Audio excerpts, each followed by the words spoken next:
Dear students, today we are going to start with the last prose prescribed in your text, that is, a lesson my father taught me, written by APJ Abdul Kalam. So we are going to begin with the introduction to the author, APJ Abdul Kalam. So to understand the author will help us understand the prose piece written by the author. So to begin with, APJ Abdul Kalam's full name was Dr. Avul Pakir Jainalabdin Abdul Kalam.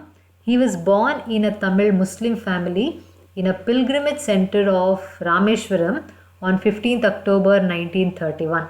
And his father Jainulabdin Marakayar was a boat owner and his mother Ashiyamma was a housewife. His father owned a ferry boat which took Hindu pilgrims back and forth between Rameshwaram.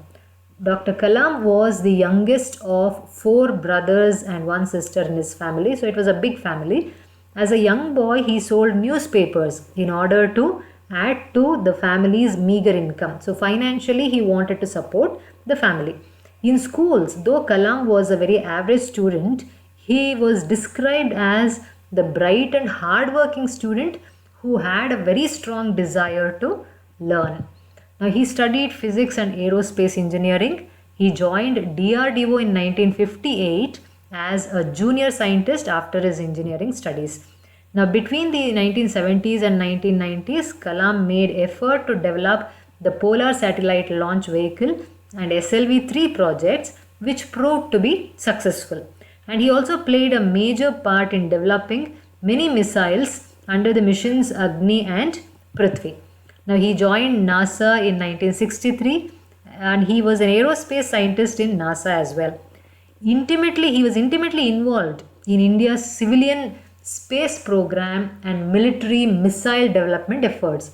He received the mentorship of Vikrama Sarabhai, MGK Menon, Satish Dhawan and Raja Ramanna.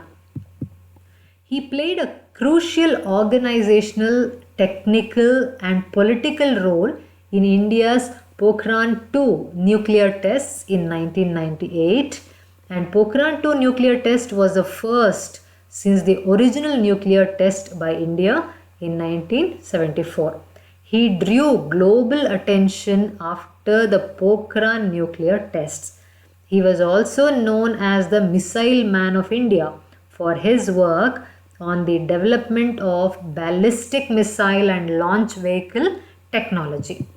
Now, he served as the chief scientific advisor to the Prime Minister and secretary to the Defense Research and Development Organization from July 1992 to December 1999.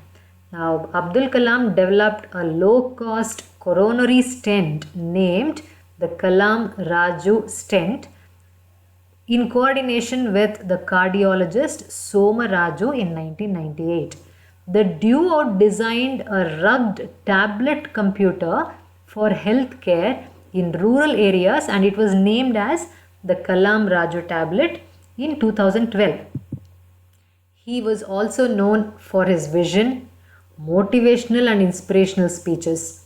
His India Vision 2020, where he writes, transforming the nation into a developed country, 5 areas in combination have been identified based on India's core competence, natural resources and talented manpower for integrated action to double the growth rate of GDP and realize the vision of developed India. He was awarded Bharat Ratna, Padma Vibhushan and many more prestigious awards. He became the 11th President of India in 2002 and he was widely referred to as the People's President. He returned to his civilian life of education, writing and public service after a single term. He did not want to continue in politics because that was not his motto.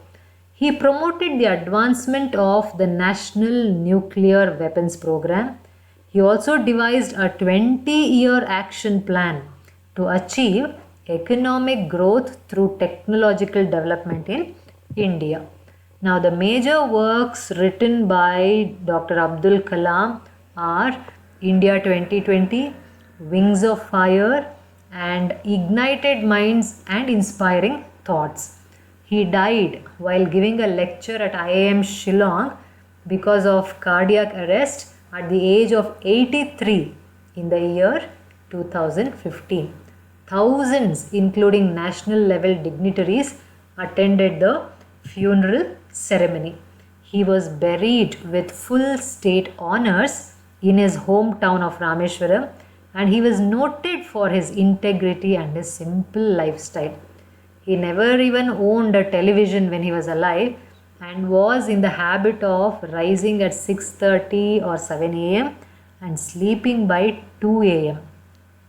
His few personal possessions were his books and one of the musical instruments, that is Veena, some articles of clothing, a CD player and a laptop. So from this we can understand how simple life Dr. Kalam led. He left no will at his death and his possessions went to his eldest brother.